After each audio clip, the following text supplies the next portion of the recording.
para que saibam que eu sou o Senhor Deus que vos santifica. Deixe Deus santificar a sua vida e receba a bênção que Deus tem, uma bênção especial para aqueles que guardam os seus mandamentos e se lembram de que o sábado é o dia santo do Senhor. Aleluia! Na parte de terça-feira, missionários e líderes de adoração. Queridos, aqui em Isaías capítulo 66, diz que Deus teria sim uma comunidade de evangelistas, missionários e líderes. Leia comigo aqui Isaías 66. Vamos ver aqui o verso 19. Porei entre eles um sinal, e os que deles escaparem enviarei às nações. Deus enviaria muitos dos seus remanescentes para pregar às nações. A evangelização estava no plano de Deus no Antigo Testamento, no Antigo Israel. A evangelização do mundo estava no plano A. E esta evangelização do mundo está no plano B. Deus ainda quer que o seu remanescente fiel hoje seja missionário, seja evangelista, evangelizando o mundo, atraindo as nações para Jesus Cristo.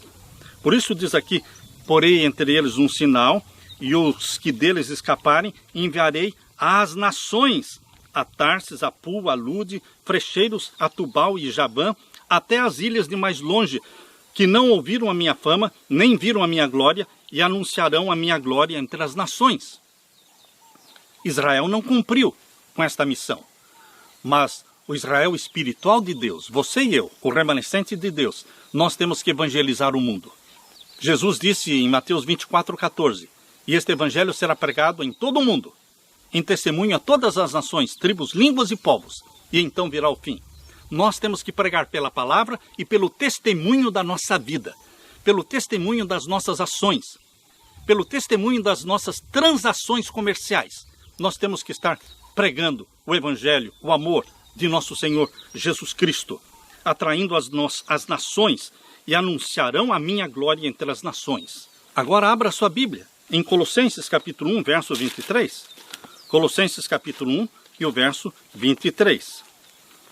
Aqui nós lemos: se na verdade permanecerdes fundados e firmes na fé, e não vos moverdes da esperança do evangelho que tendes ouvido, o qual foi pregado a toda criatura que há debaixo do céu, e do qual eu, Paulo, estou feito ministro. Paulo está dizendo aqui em Colossenses 1, 23, que nos dias dele, o evangelho foi pregado a toda criatura que há debaixo do céu. Queridos, se o evangelho foi pregado ao mundo todo, no primeiro século, nos dias de Paulo, por que é que Jesus não voltou então, já no primeiro século? Ah, queridos, porque o Apocalipse mostra vários ciclos de 7 igrejas. No primeiro século nós estávamos ainda na primeira igreja, chamada de Éfeso. Ainda viria a igreja de Esmirna, depois viria o período de Pérgamo, depois viria então o período de Tiatira, depois viria o período de Sardes e de Filadélfia e finalmente de Laodiceia. Hoje nós estamos no período de Laodiceia. Por isso Jesus não veio no primeiro século, porque o Apocalipse mostra que no plano B de Deus existiriam 7 igrejas, 7 períodos proféticos em que a igreja de Deus viveria nesta terra. E hoje estamos no último período, Laodiceia, povo do juízo, que quer dizer Laodiceia. Esse juízo já começou em 1844. O Apocalipse revela ciclos de 7 igrejas, 7 selos, 7 trombetas, 7 pragas. Deus vai cumprir com o propósito da segunda vinda de Jesus no final de cada um destes ciclos de 7.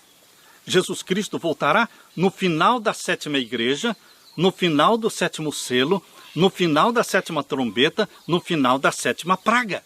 Jesus Cristo volta, sim, aleluia, no final de cada 7º. Cada 7º dura e se estende até a volta de Jesus Cristo. Aleluia! O evangelho vai ser pregado ao mundo todo em testemunho a todas as nações e então virá o fim. Nós lemos ainda aqui em Romanos capítulo 12, verso 1. Romanos capítulo 12, verso 1 diz que O sacrifício que Deus requer hoje é um sacrifício vivo, que é santo e agradável a Deus. Lemos aqui em Romanos capítulo 12, verso 1.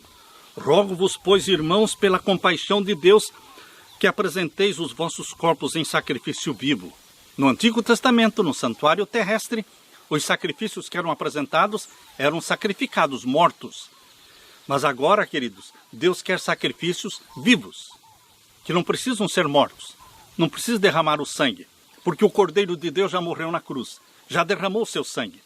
Agora você, quando abraça Jesus como Salvador, você se torna um sacrifício vivo, porque a sua vida testifica de Jesus. Suas palavras, tudo o que você faz, testifica de Jesus. Você se torna uma xerox, uma cópia de Jesus Cristo, um retrato de Jesus aqui na terra. E as pessoas verão em você o rosto de Jesus, a bondade e a misericórdia de Jesus. Você é um sacrifício vivo, santo e agradável a Deus, que é o vosso culto racional. E ainda, queridos, aqui na primeira carta de Pedro, a primeira carta de Pedro, capítulo 2, abra sua Bíblia. Na primeira carta de Pedro, capítulo 2, e o verso 9, está falando do plano de Deus para você, remanescente de Deus. Primeira carta de Pedro, capítulo 2, verso 9. Aqui diz, vós sois a geração eleita, o sacerdócio real, a nação santa. No Antigo Testamento, a nação santa era Israel literal. O sacerdócio eram os descendentes de Arão, da tribo de Levi. Mas agora no plano B, Deus inclui no plano B aqueles que são gentios, comprados pelo sangue de Jesus. Eles se tornam parte do Israel espiritual. Eles se tornam parte deste sacerdócio real, desta geração eleita, desta nação santa, deste povo adquirido. É o que está aqui na primeira carta de Pedro, capítulo 2, verso 9. Mas vós sois a geração eleita, o sacerdócio real, a nação santa, o povo adquirido. Você e eu, embora não tenhamos sangue judeu, nós herdamos a fé de Abraão. Nós somos do Israel espiritual. E no plano B de Deus, todo Israel espiritual se torna nação santa, povo eleito, adquirido, geração eleita. Para quê? O finalzinho do verso 9 diz, para que anunciemos as virtudes daquele que nos chamou das trevas para a sua maravilhosa luz. Minha missão e a sua missão é anunciar ao mundo a salvação que Jesus trouxe. Aquilo que Jesus falou para Zaqueu quando entrou na casa dele, hoje veio salvação nesta casa. Nós temos que entrar nas casas. Nós temos que entrar nos lares. E nós temos que falar hoje, entrou salvação nesta casa. Porque eu estou trazendo Jesus aqui. Estou trazendo Jesus. Ele nos chamou das trevas para a sua maravilhosa luz. E nós temos que chamar as pessoas das trevas para a maravilhosa luz, que é Jesus Cristo. Aleluia! Santa missão dada por Deus para você. Aleluia!